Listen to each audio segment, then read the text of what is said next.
It all started on a bright Sunday morning. I had just moved into a new neighborhood, one of those suburban HOA-controlled communities, the type where people seem to spend more time policing each other than levying their lives. I'd gotten used to the quiet hum of the city, and this place promised peace, space to breathe, work from home in solitude, and maybe even a little bit of sunshine. At least, that was the idea. I had no idea that the very thing I sought, peace, was exactly what I would end up fighting for. My name's Jack. I'm a software developer, which means I like things to be simple, no unnecessary chaos. That's why I'd gone all out on the security when I bought my house. I had a state-of-the-art gate with a keypad entrance, cameras, motion sensors, the whole deal. I wasn't being paranoid, just careful. I had learned, the hard way, in my last neighborhood what happened when boundaries were crossed. But I never thought that one of the biggest threats to my privacy would come from someone right next door. Enter Karen. She wasn't your regular neighbor. No, Karen had. Well, let's just say she had big HOA energy. She was the self-appointed queen of the block, a kind of unvoted, unofficial HOA president. She showed up at every doorstep with welcome baskets. And I swear, if she could have photocopied her name on every single lawn, she would have. But she didn't stop there. She was always ready to lecture you about rules, the way she thought things should be, and she made sure everyone knew she was in charge. I remember the first time I met her. I had just unloaded a box or two into my new place when I saw her striding up my porch like she was a tour guide for the neighborhood. "You must be Jack," she said with a huge smile. "I'm Karen, the face of the HOA." She handed me a packet of neighborhood bylaws. "You'll need these," she said, then disappeared before I could even offer a polite thanks. The packet? I never opened it. That should have been my first warning. But I let it slide, told myself I didn't need to make waves. For a while, things were fine. I kept my yard looking respectable. I never played loud music. I kept to myself. Karen seemed satisfied, until she wasn't. The first small infractions came with a note in my mailbox about my flower bed. "Too many weeds," it said.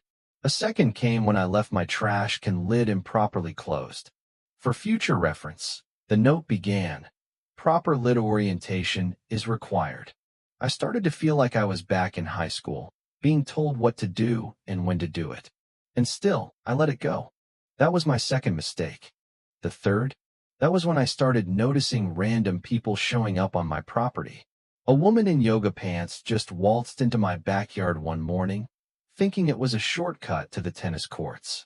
A teenager knocked on my garage door, asking if this was the place for the pool party. A delivery guy showed up with a bag of Chinese food meant for someone else.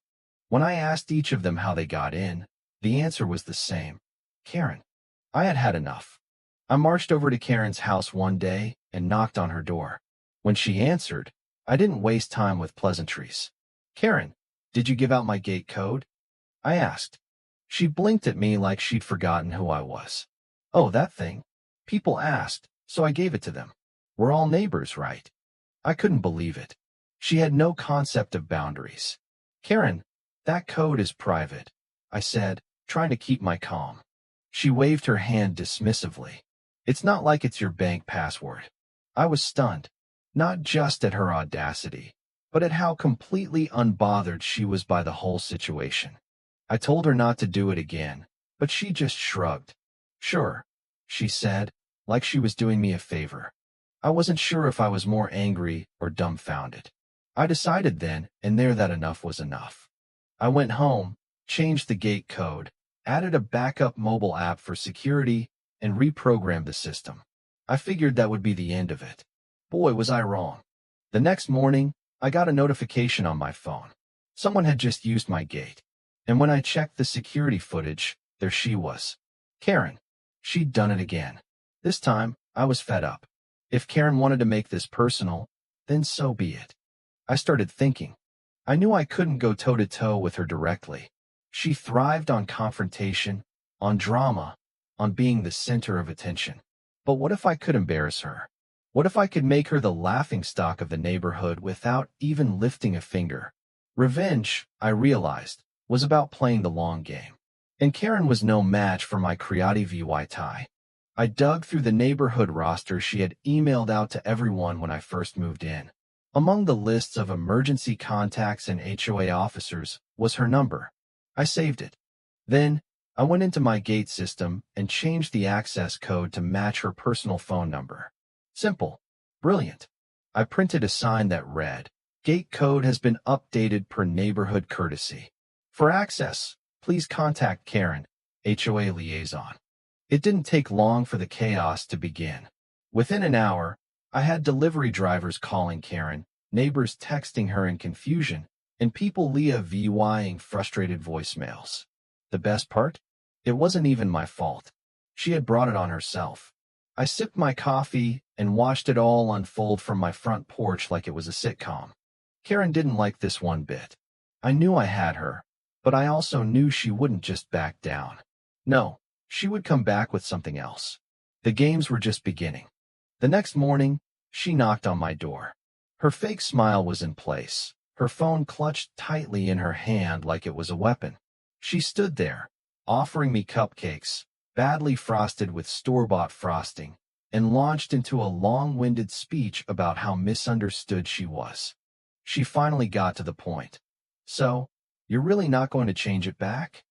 I didn't flinch. Why would I? You gave it out to half the neighborhood. Her mouth opened, but no words came out. She looked like she was buffering, trying to come up with a reason that would make any sense. "You made me look like an idiot," she spat. I couldn't help it. I nodded. "I guess I did." She stormed off, her heels digging into the lawn like she was marching into battle. But, as I expected, she didn't just let it go. This wasn't over. Over the next week, I started VYing more fake complaints. A fake zoning violation, a false complaint about my gate's VY Sibiladish was relentless. And all of them had her fingerprints all over them.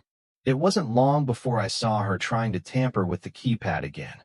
This time, I had a new feature installed, a tamper alert. I watched the footage as her face flashed up on my screen. She didn't know it yet, but this was going to be her last act of sabotage. I had every move of hers recorded, every note she'd ever written, every text message saved. It was only a matter of time before the HOA realized who was really causing the problems. And then it came, the letter. The HOA had called a meeting about her finally. It wasn't just about the gate code anymore. It was about her abuse of power. It was about time someone stood up to her. At the meeting, Karen launched into her usual act. She accused me of everything from digital bullying to creating a surveillance state with my gate system. But I wasn't going to let her control the narrative anymore. I opened my laptop and hit play. First, the footage of her handing out the code. Then, the video of her trying to tamper with my security system. And finally, the fake warning she posted on my gate. The room went quiet. The neighbors had seen the truth, and it was undeniable. Karen tried to deflect, but it was too late. The board voted unanimously to censure her for violating privacy and using her HOA position to harass others. She was removed from her self-appointed role as neighborhood liaison, and I was appointed to a new committee overseeing gate security. For the first time in a long while, I felt at peace. The chaos was over. But Karen? She wouldn't go down without a fight. She went big. She staged a media campaign to get sympathy. She accused me of all kinds of things. But the community wasn't fooled. The truth had already won. In the end, she was gone. Her house sold, her power gone, and all I had to do was hold my ground and refuse to be pushed around. It's funny, really. All this started with a gate code. But in the end, it was never about that. It was about respect, about boundaries, and about pro-VYing that sometimes the best way to win is simply to refuse to play their game. If you enjoyed this story, hit the like button, share it with someone who's tired of HOA madness, and leave a comment below. What would you have done if you were in my shoes?